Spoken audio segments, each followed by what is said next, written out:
আসসালামু আলাইকুম। তালের বড়া দেখুন, তালের বড়া বানাবো। প্রথমে একটি তাল নিতে হবে। এই যে একটি তাল নিয়েছি। তালের সিজনে তাল বড়া খেতে কিন্তু অনেক টেস্ট। তালটা থেকে রস বের করে নিলাম।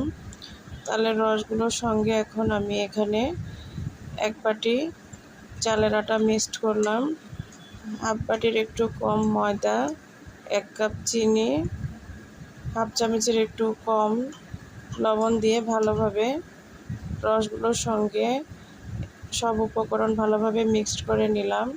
নেওয়ার পর এখন আমি একটা গরম কড়াইয়ের মধ্যে তেল দিয়ে নিয়েছি। তেলটা গরম হয়েছে।